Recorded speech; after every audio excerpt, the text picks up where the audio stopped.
ঢোলকপুর নামে এক গ্রাম ছিল। সেই গ্রামেই সাতচুন্নি ভূত বাস করত। সে নিজেকে অনেক সুন্দরী মনে করত। একদিন সে তেঁতুল গাছে মনের সুখে গান গাইছিল। তখনই সে দেখে গ্রামের সদ্য বিবাহিত সমু ও তার স্ত্রী শালিনী সেখান থেকে যাচ্ছিল। তুমি জানো আমাদের গ্রামে এই নিম গাছে নাকি এক সাতচুন্নি ভূত থাকে।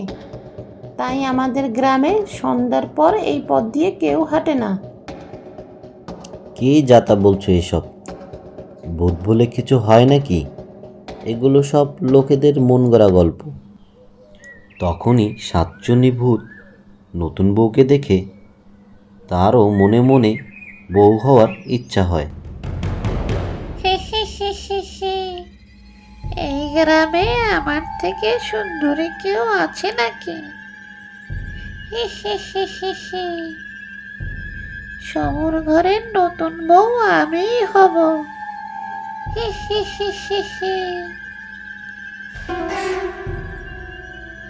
এটা বলে সাতচুন্নি সমুর পিছনে পিছনে তাদের বাড়ি যায় আর অপেক্ষা করতে থাকে নতুন বউয়ের জায়গায় সে কিভাবে ঢুকতে পারে। পরের দিন শালিনী পানি নেয়ার জন্য কুয়োর ধারে আসে, আর তখনই সাতচুন্নি গাছ থেকে নেমে তার সামনে এসে দাঁড়ায়। ও মা গো, এ আবার কে? এই তো দেখছি সাতচুন্নি। বাঁচাও বাঁচাও। তখনই শালিনী দৌড়াতেই পিছন থেকে সাতচুন্নি তাকে ধরে ফেলে আর তাকে নিয়ে একটি তালগাছের মাথায় আটকে রাখে। আর সাতচুন্নি নতুন বউ সেজে সমুর বাসায় চলে যায়।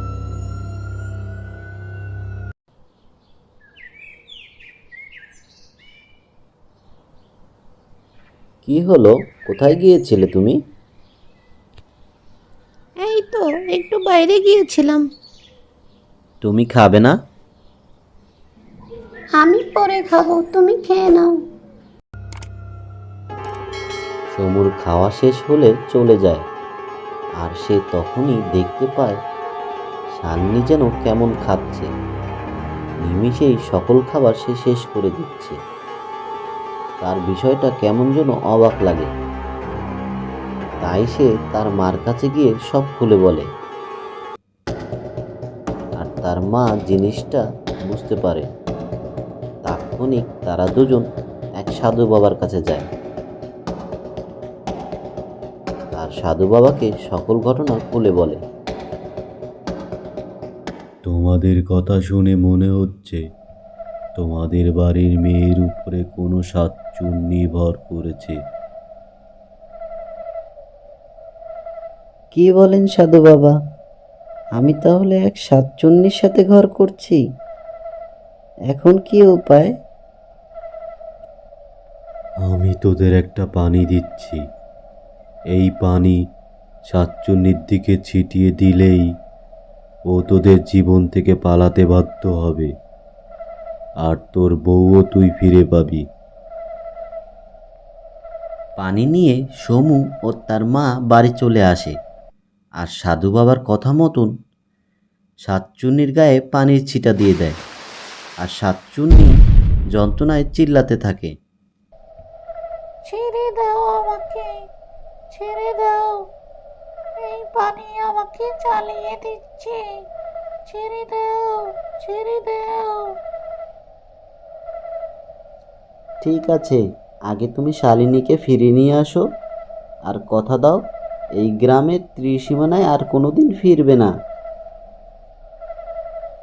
ঠিক আছে, আমি শালিনীকে ফিরিয়ে দিচ্ছি, আর চিরদিনের জন্য এই গ্রাম থেকে চলে যাব।